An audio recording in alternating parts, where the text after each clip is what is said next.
안녕하세요, 여러분. 이제 겨울이 코앞으로 다가왔네요. 다들 건강하시죠? 제 소개를 먼저 드릴게요. 저는 뷰티 관련 사업을 하고 있고 아들 하나를 키우고 있는 40대 후반의 여자입니다.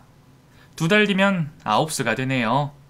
저는 9수를 별로 믿지는 않았던 사람이었습니다. 19도, 29도 무난하게 지나갔거든요. 그런데 29부터 제 불행이 오랫동안 이어졌다는 걸 뒤늦게야 알게 됐습니다. 오늘 그 이야기를 해드리고 싶어서 노트북을 열었어요. 당시에 저를 돌아보면 참 불쌍하기도 하고 왜 그렇게 될 수밖에 없었는지 황당하기도 해서 잊으려고 해도 오랜 시간 곱씹어 보게 되더라고요. 스스로가 너무 멍청했다는 생각에 괴로운 나날들을 보냈는데요. 오늘은 그 생각에 마침표를 찍고 싶어요. 저는 어머니 없이 홀아버지 밑에서 외동딸로 자랐습니다. 아버지와도 많은 대화를 나누지만 아버지에게는 채 닿지 못한 이야기들이 있어요. 오늘 제 사연을 적어 보내며 속 시원하게 제 속에 먼지 쌓이고 묵은 감정을 탈탈 털어내고 싶습니다. 이제는 다 해결된 일이니 여러분도 홀가분한 마음으로 들어주시길 바랄게요. 그럼 시작해 보겠습니다. 저희 어머니는 제가 초등학교 4학년 때 병으로 돌아가셨어요. 병원에 입원한 엄마를 대신해서 지금으로 치면 가사도우미 아주머니께서 저를 돌봐주셨습니다. 한창 필요할 시기에 엄마가 제 곁에 없다는 사실이 원망스럽기도 했어요. 아버지와 어머니 병원 면회를 가면 하루가 다르게 말라가는 엄마의 모습에 저는 철없이 뺑 눈물을 흘렸습니다. 엄마, 통통했던 때로 돌아와. 왜 이렇게 말랐어? 그냥 집에 가자. 병원에서 밥 안 줘? 가자, 집에 가자. 제가 그러면 말할 힘도 없는 엄마는 저를 보며 눈물을 흘리셨고 아버지는 애써 눈물을 꾹 눌러 참으시며 저를 타이르셨습니다. 다영아, 엄마 반드시 집으로 돌아갈 거야. 지금은 엄마가 조금 아파서 다영이 곁에 못 있어. 엄마 건강해질 때까지 아빠랑 같이 엄마 힘내라고 응원하자. 알았지? 엄마, 힘내. 빨리 집으로 와. 저희 아버지는 어린 제가 보기에도 어머니를 지극정성으로 돌봐주셨어요. 그런데 병원이 깊어져서 손 쓸 새도 없이 어머니는 짧은 생을 마감하셨습니다.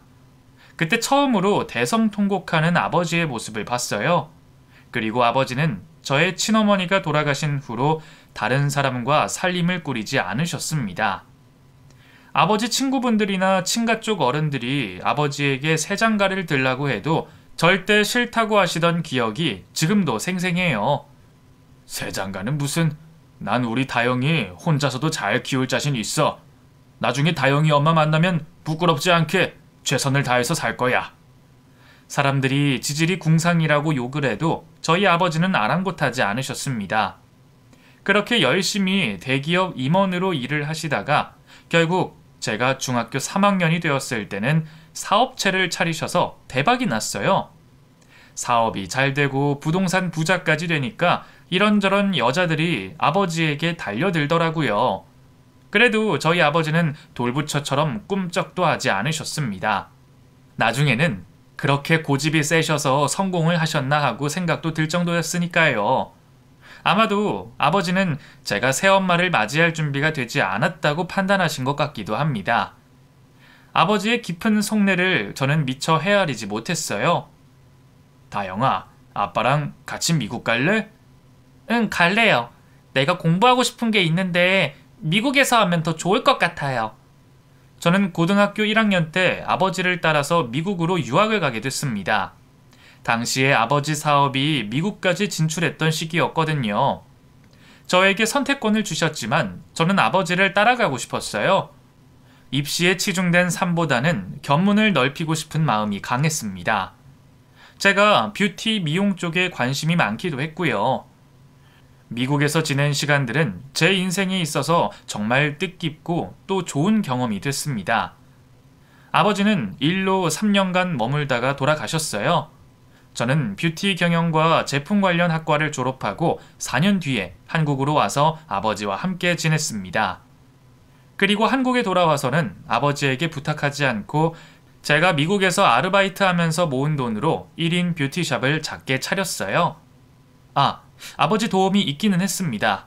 아버지가 소유하고 계셨던 7층짜리 건물에 사무실 하나를 빌렸거든요.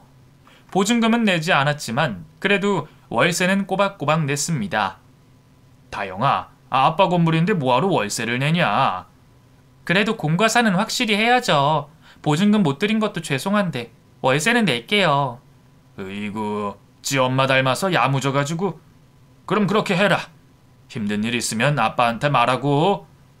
그 동네가 막 새로 생긴 신도시였어요. 아파트가 지어지고 있는 곳이 많았습니다. 저는 미국 유학 당시에 미용실에서 아르바이트도 했었거든요.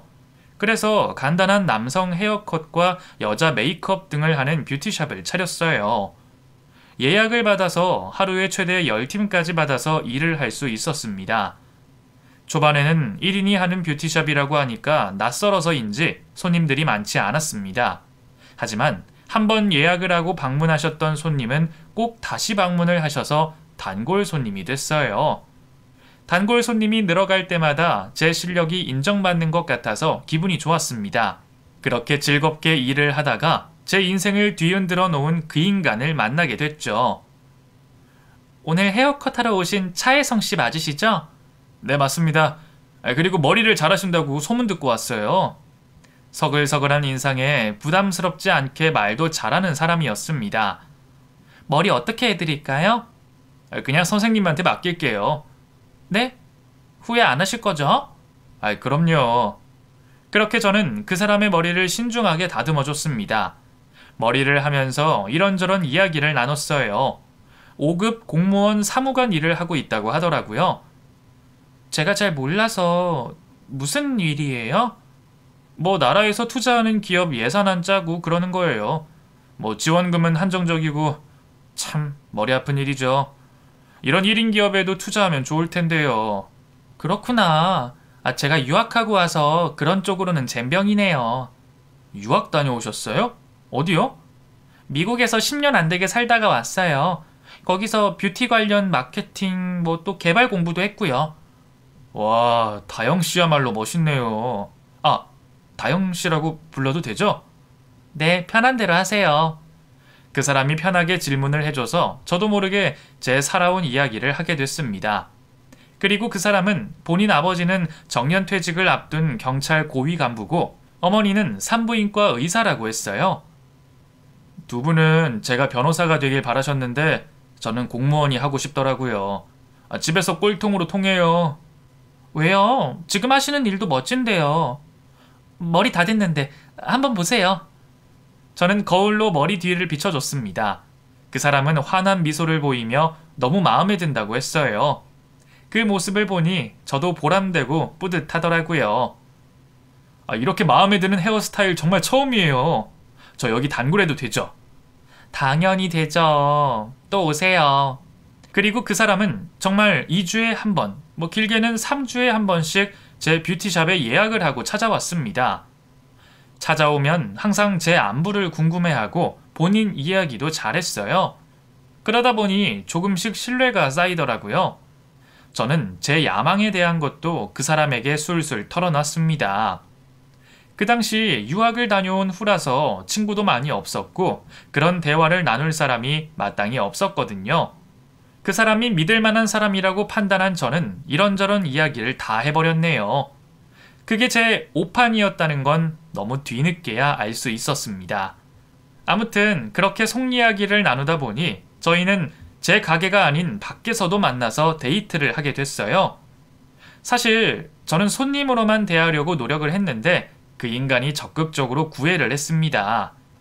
올 때마다 매번 다른 꽃다발을 들고 오고 저의 환심을 사기 위해서 이런저런 감언이설을 많이 했어요. 그때는 미처 깨닫지 못하고 그저 좋은 사람을 만났다는 생각만 했습니다. 말 그대로 콩깍지가 제대로 씌인 거였죠. 서로 연인 사이로 발전한 이후에 그 사람은 전보다 더 저에게 물심양면으로 본인 마음을 표현하려고 애를 썼어요. 별날도 아닌데 고액의 선물을 해줘서 부담까지 느낄 정도였습니다. 이게 뭐야? 이거 구하기도 힘든 건데 오늘 무슨 날이야? 내가 다영이 가게 방문한 지 500일째 되는 날이야. 일하는데 그 생각하니까 가슴이 벅차오르더라. 그래서 퇴근하고 뛰어가서 사왔어. 그 말에 감동을 받기는 했지만 부담스러워서 저는 환불을 하라고 했습니다. 그 마음은 이해하는데 이런 비싼 가방 나 필요 없어. 메고 다닐 데도 없고. 그냥 환불해. 마음만 받을게. 고마워 자기야. 우리 다영이는 어쩜 이렇게 검소할까? 자기 친구들 결혼식 같은데 메고 가. 나 환불 안 해. 못해. 그 인간이 그렇게 말을 하는데 풋하고 웃음이 터져 나왔습니다. 그리고 말했어요. 그러고 보니 우리도 만난 지 횟수로 2년째네. 자기야, 우리 결혼할까? 결혼? 난 아직... 그래, 뭐 지금은 좀 이르지? 나랑 좀 더 만나보고 결정해. 하지만 나는 결혼한다면 꼭 다영이랑 할 거야. 아니면 아무도 안 만나. 그때는 왜 그랬는지 그 인간의 모습에서 저희 아버지가 겹쳐 보였습니다. 돌아가신 어머니를 잊지 못하고 지고지순 혼자서 살고 계신 저희 친아버지처럼 이 사람도 저를 사랑해 줄 것 같다는 환상에 빠져버렸어요. 그때쯤 그 인간은 제 주변 환경이나 제 성향을 완벽히 파악하고 공략했던 것 같습니다. 저는 그것도 모르고 콩깍지가 씌어서 속수무책으로 당할 수밖에 없었네요. 그리고 한 달 후에 다시 저에게 청혼을 하는데 승낙해버리게 됐습니다. 눈물까지 흘리면서요. 지금 다시 생각해도 한숨만 나오네요. 승낙을 한 이후 바로 시댁에 인사를 드리러 갔습니다.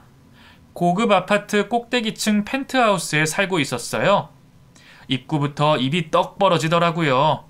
그리고 상냥한 미소를 지으며 시어머니가 저를 맞아주셨습니다. 왔어요. 우리 혜성이한테 이야기 많이 들었어요. 어서 와요. 여보, 애들 왔어. 나와봐. 저는 집 내부로 들어가서 집에서 일 도와주시는 분이 안내하는 대로 주방으로 갔습니다. 식탁 위에 진수성찬이 차려져 있었어요. 그리고 근엄하게 생긴 시아버지가 와서 또 환하게 미소 지으며 저에게 말했습니다. 어이구, 이제야 보네. 혜성이가 어찌나 아가씨 이야기를 많이 하던지 좋은 짝을 만났다 싶었는데 반가워요. 네, 안녕하세요. 초대해 주셔서 감사합니다. 감사는 뭘. 음식이 입에 맞을라나 모르겠네. 시장할 텐데 우선 식사부터 해요. 음식들이 다 맛있었어요.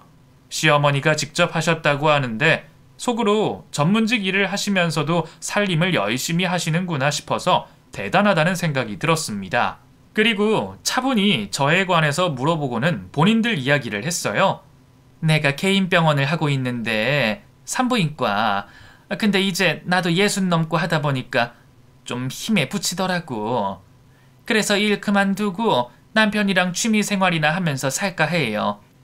남편도 최근에 정년 퇴직하고 혼자 골프 치러 다니고 적적하다고 하고. 우리 하나뿐인 아들 혜성이 장가 가면 한시름 놓는 거지 뭐. 고마워요, 다영씨. 어머님, 말씀 놓으세요. 어머님? 어머, 어머님 소리 들으니까 너무 좋다. 나한테 딸이 생긴 기분이야. 그렇게 화기애애하게 첫 인사를 나누고 저는 집에 가서 아버지에게 예비 신랑과 그의 부모님에 대해서 입에 침이 마르도록 칭찬을 했습니다. 제 말을 들으시며 갸웃하시던 아버지도 행복해하는 제 모습에 이내 잘 됐다고 말씀해 주셨어요. 우리 다영이가 언제 이렇게 커서 시집을 가려고 하는지. 아빠, 섭섭해요? 섭섭하긴. 좋은 사람 만났다고 하니까 아빠가 안심이 되네. 조만간 인사시켜 드릴게요. 그리고 얼마 후에 제 아버지와 만난 예비 신랑은 아버지에게도 환심을 얻었어요. 듬직하니 정직해 보이고 마음에 든다고 하시더라고요. 그리고 저희는 상견례를 진행했습니다. 상견례 자리에서 시어머니는 은근히 고액의 혼수를 요구했습니다. 우리가 그래도 사회적 권위가 있는 사람들이라서 혼수는 제대로 해왔으면 좋겠어요. 아들 앞으로 40평대 아파트 해놨으니까 거기에 맞춰서 하면 되지 뭐. 예단비는 따로 해주실 거죠? 처음 저와 만났을 때는 혼수니 뭐니 그런 거 아무 상관없다고 하셨던 분들인데 말이 달라졌더라고요. 그 말에 저희 아버지는 그저 그렇게 하겠다고 대답하셨습니다. 하나뿐인 딸 결혼이니 해줄 수 있는 만큼 다 해주고 싶다는 말씀도 하셨고요. 그 말에 시부모님도 남편도 한박 웃음을 지었습니다. 아버님, 걱정 마세요. 제가 책임지고 다영이 평생 행복하게 해주겠습니다. 자네만 책임질 게 아니라 결혼하면 둘이서 잘 헤쳐나가면서 같이 잘 살아야지. 맞아요, 사돈. 사돈 말이 맞죠. 어쩜 이렇게 속이 깊으신지. 그렇게 상견례를 하고 나서 6개월 뒤에 저희는 조촐하게 결혼식을 올렸습니다. 아버지에게 예단비를 얼마나 해드렸냐고 물어도 얼마 안 된다며 대답을 하지 않으셨어요. 아무튼 저희는 결혼을 하고서 알콩달콩 신혼생활을 시작했습니다. 남편은 일이 바빠서 야근을 할 때가 많았어요. 혼자서 아침에 눈을 뜨면 남편이 집에 들어오지 않은 날도 부지기수였습니다. 그럴 때마다 이래저래 핑계를 잘 대더라고요. 직원 아버지가 상을 당해서 평소 친하던 직원이라서 여기서 발인까지 보고 가야 할 것 같아. 미안해. 미안하긴. 그나저나 나도 가봐야 되는 거 아니야? 아이고, 여기 경상도야. 뭔데 뭐하러 와. 당신 일도 해야 되는데 그냥 집에 있어. 그렇게 결혼하고 3개월이 지난 후에 저는 그날도 혼자서 저녁밥을 차려서 먹고 있었어요. 그런데 영 입맛이 없더라고요.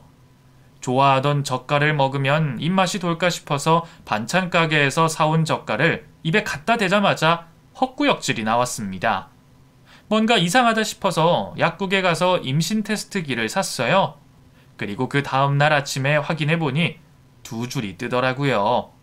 저는 하늘이 날아갈 듯 기뻤습니다. 바로 남편에게 연락을 해서 그 사실을 알렸어요. 여보, 나 임신이야. 오늘 아침에 임태기 해봤는데 2줄이야. 나 너무 기뻐. 뭐라고? 남편은 전혀 예상치 못한 듯 당황스러운 반응을 했습니다. 당신 안 기뻐? 병원은 가봤어? 병원 가서 확실히 확인해봐. 그럴 리가 없는데. 내가 피임 철저하게 했는데. 남편 반응에 저도 당혹스럽고 언짢아서 말했습니다. 그럼 어머님한테 연락해서 병원 당장 갈게. 그랬더니 남편이 길길이 날뛰더라고요. 엄마 병원 그만두셨어. 몰랐어? 지금 아버지랑 2분 골프 여행 가셨어. 다른 병원 가봐. 나 바쁘니까 끊을게. 언제 저한테 말도 없이 어머님이 병원을 접으셨다는 건지 의아하더라고요. 그래서 저는 직접 시어머니에게 전화를 걸었습니다. 그래, 웬일이니? 어머님, 저 임신했어요. 근데 어머님 병원 그만두셨어요? 그만둔 지 1달은 됐는데. 그럼 어머님 잘 아시는 병원으로 추천 좀 해주세요. 아유, 그런 건 그냥 집 가까운 데 가면 되지. 뭘 유난이니? 나 지금 라운드 돌고 있으니까 나중에 연락하자. 그리고는 일방적으로 전화를 끊어버렸습니다. 산부인과 병원 원장 출신인 시어머니가 하나뿐인 며느리가 아들 아이를 임신했다는데 관심이 없어도 너무 없는 거 아닌가 싶어서 섭섭하더라고요. 그래도 당시에는 임신을 했다는 사실에 기쁜 마음이 더 커서 저는 제가 스스로 알아봐서 병원을 예약하고 검사를 받았습니다. 임신 7주 차라고 했어요. 그리고 그날 저희 친정아버지에게 연락을 드렸더니 정말 좋아하시더라고요. 다영아, 아빠 이제 할애비 되는 거냐? 너 몸은 괜찮아? 먹고 싶은 거 없어? 그 말을 듣는데 왠지 모르게 눈물이 흘렀습니다. 시어머니도 남편도 제 임신 소식에 뜨뜻미지근한 반응이었는데 친정아빠가 그렇게 진심으로 기뻐하시는 목소리를 들으니 그날 받은 서름이 눈 녹듯이 녹아내리는 기분이었어요. 아직 없어요. 입덧이 좀 있어서. 아빠가 죽이라도 사다 줄까? 아니에요. 번거롭게 뭘요. 주말에 갈게요. 아빠 걱정 마세요. 잘 챙겨 먹을게요. 그래, 축하한다 우리 딸. 저는 기운을 내기 위해 야채죽을 사다가 먹었습니다. 그날 밤 남편이 퇴근하고 올 때까지 기다렸어요. 밤 12시가 다 돼서야 술 냄새를 풍기며 돌아온 남편은 안 자고 기다리고 있던 저를 보자마자 묻더라고요. 뭐야? 병원은 다녀왔어? 뭐래? 임신 7주 차래. 그래? 자, 그리고는 숨겨놨던 꽃다발을 저에게 건넸습니다. 뭐야, 나는 당신이 별로 안 기뻐하는 것 같아서 얼마나. 제가 차마 말을 잇지 못하고 눈물을 뚝뚝 흘리자 남편이 저를 안아줬어요. 기쁘지, 왜 안 기뻐? 다영아, 울지 마. 내가 미안해. 왜 이렇게 일이 많은지. 확 그만둘까봐. 그래, 그만둬.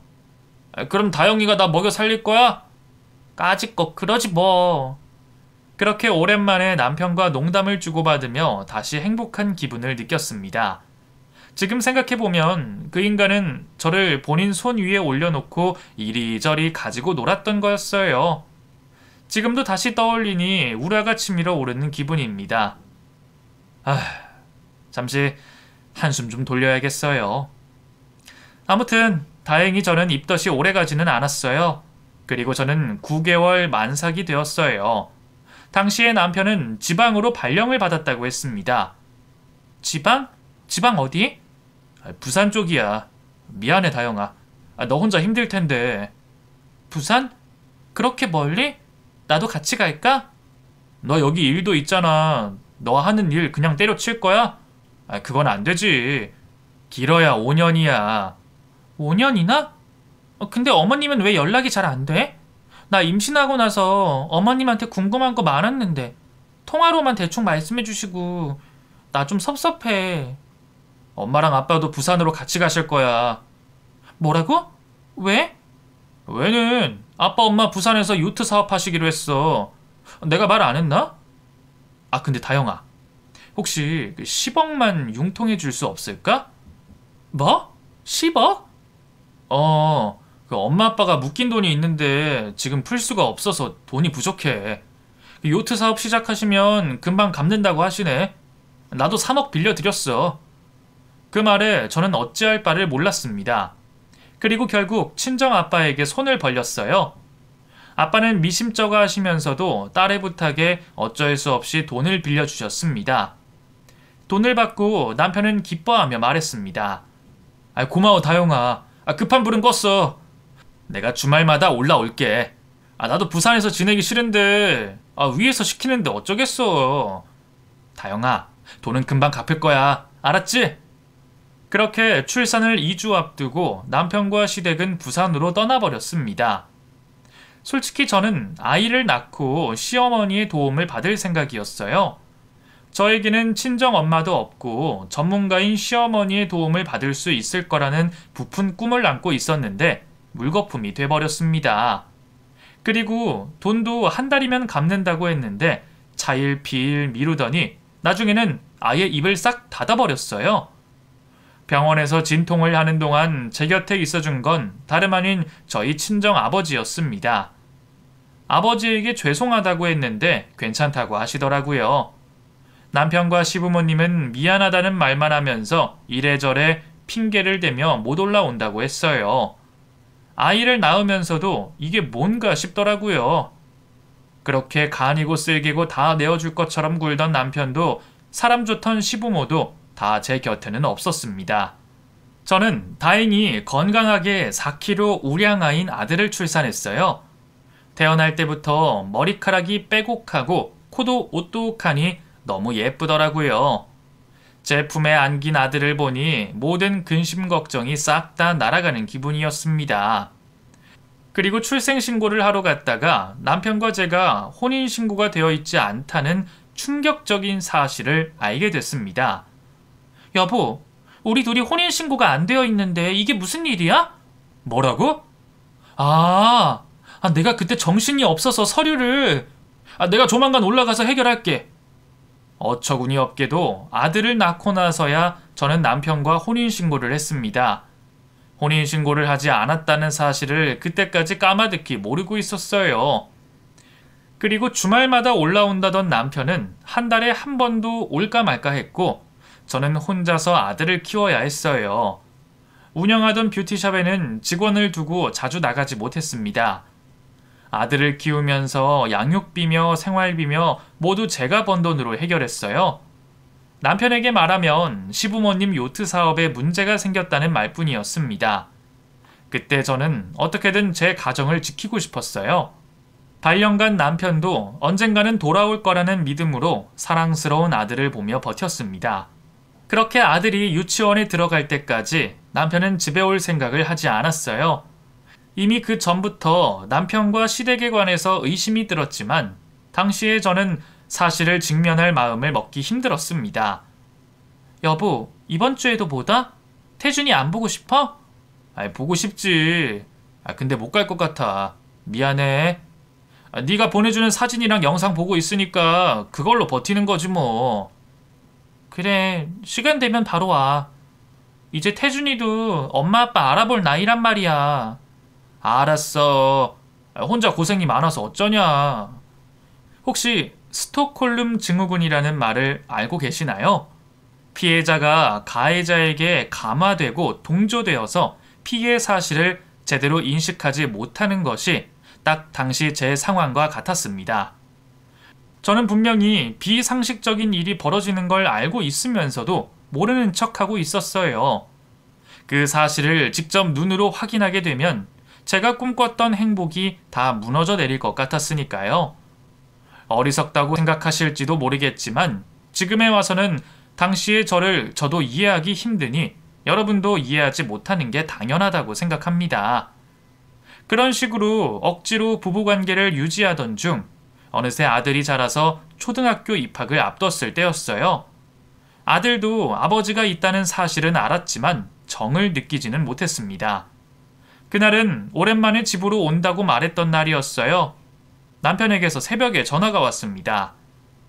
이 시간에 무슨 일이야? 다영아, 우리 엄마 아빠가...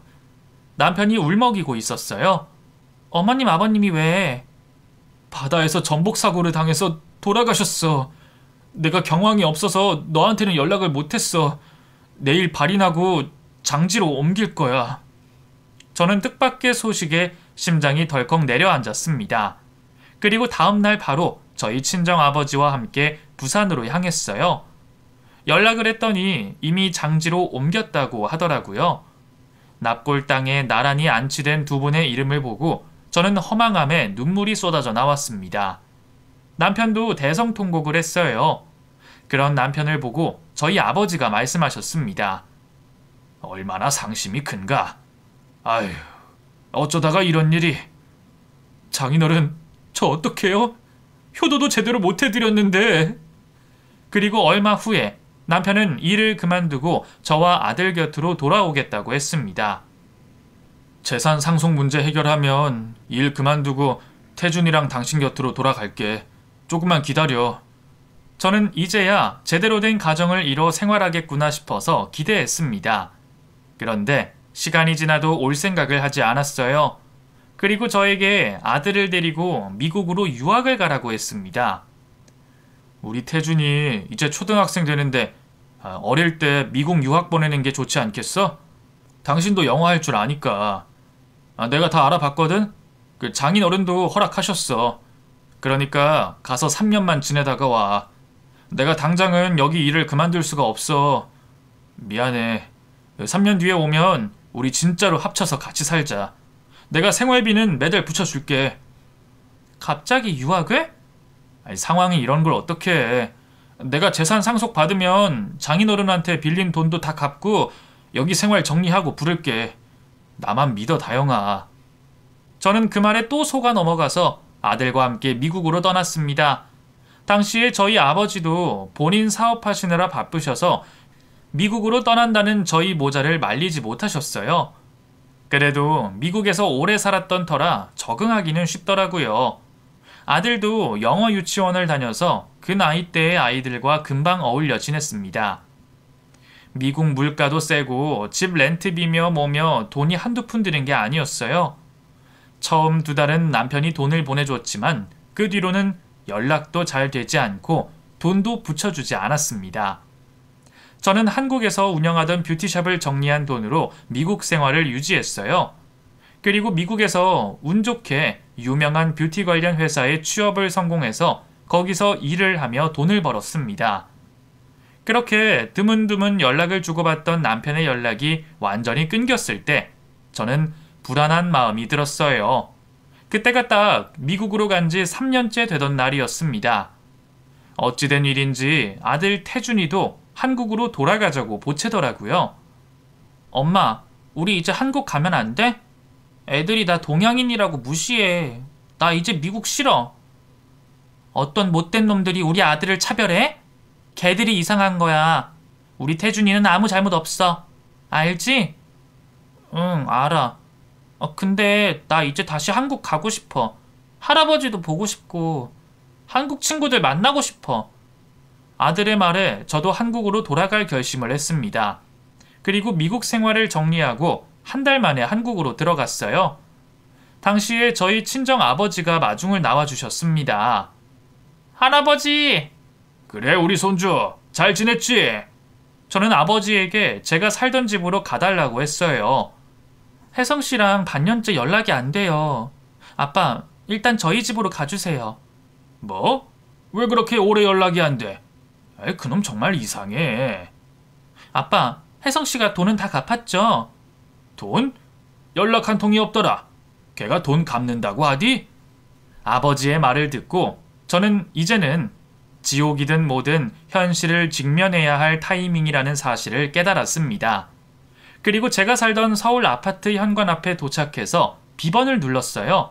그런데 비번이 바뀌어 있더라고요. 저는 현관벨을 눌렀습니다.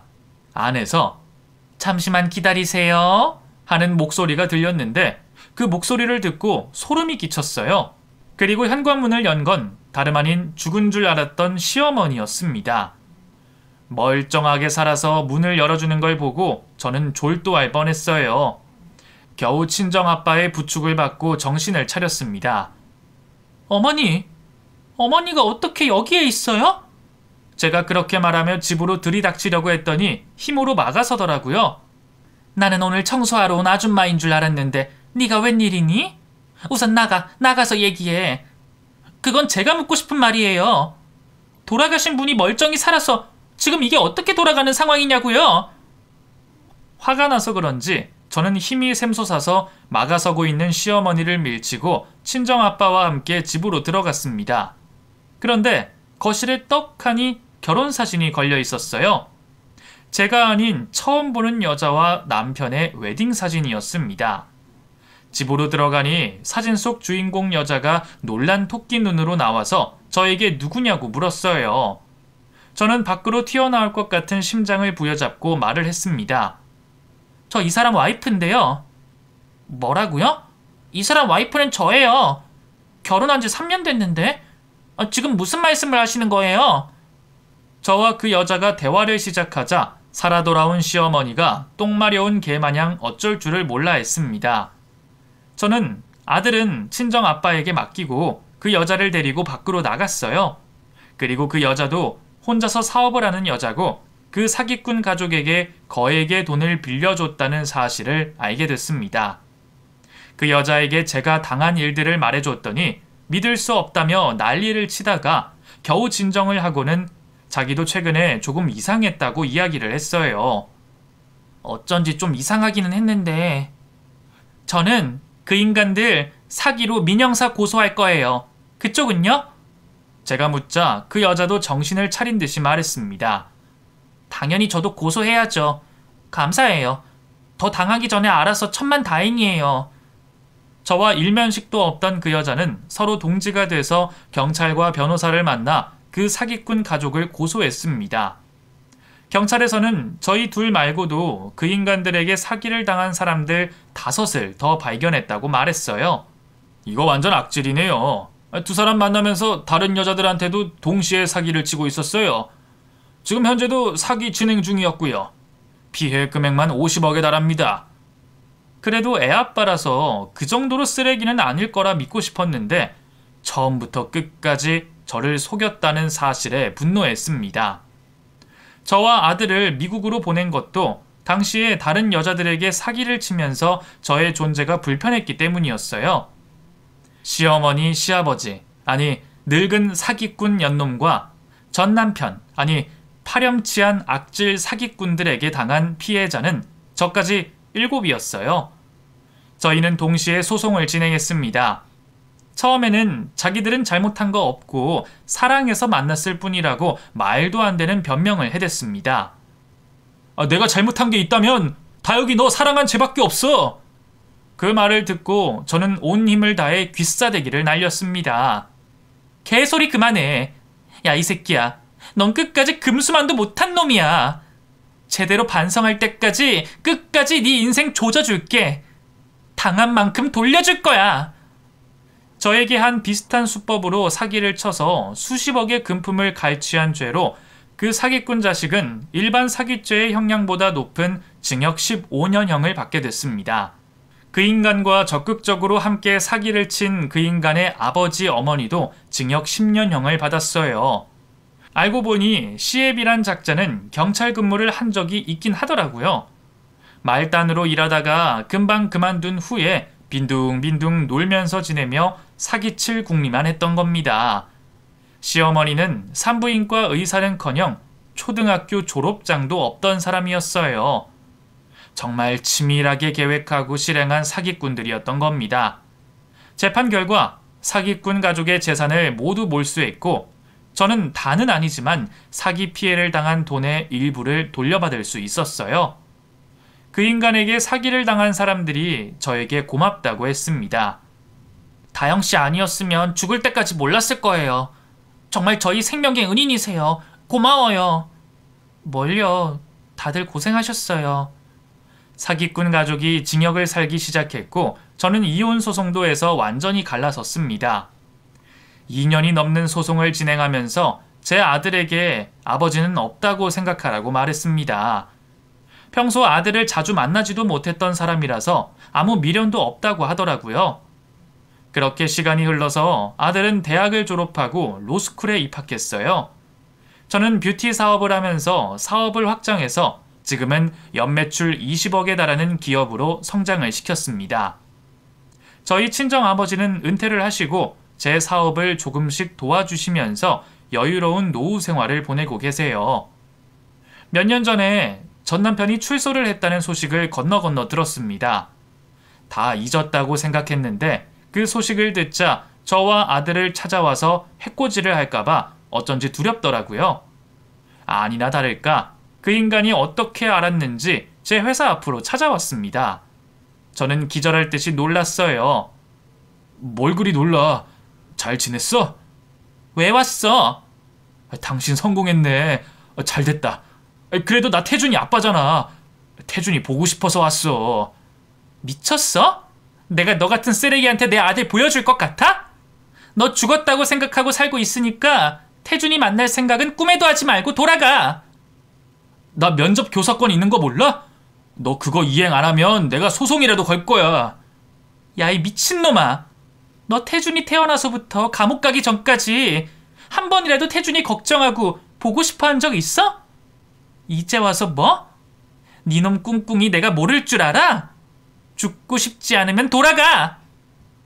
다영이 너 안 본 사이에 많이 드세졌네? 왜 그래? 왜 그래? 왜 그러냐고? 너 같은 놈한테 잘못 걸려서 내 인생 한심하게 날리고 악에 바쳐서 그렇다. 왜? 그리고 뭐? 소송? 그래, 걸어봐. 사기꾼 새끼야. 나도 양육비 미지급으로 소송 걸 테니까. 너 또 빵 갈래? 가고 싶으면 그렇게 해. 개자식아. 욕도 아깝다. 저는 미친 사람처럼 그렇게 바락바락 소리를 질렀습니다. 제 기세에 놀랐는지 그 사기꾼 놈도 주랭랑을 치더라고요. 그리고 저는 그 인간이 또 찾아올 것이 분명하다고 생각해서 접근 금지 신청까지 했어요. 또 감옥에 가기는 싫었는지 그 이후로는 제 눈앞에 털끝 하나 드러내지 않았습니다. 저는 그래도 다 큰 아들이 아버지가 그립지는 않을까 싶어서 아들에게 조심스럽게 물어봤어요.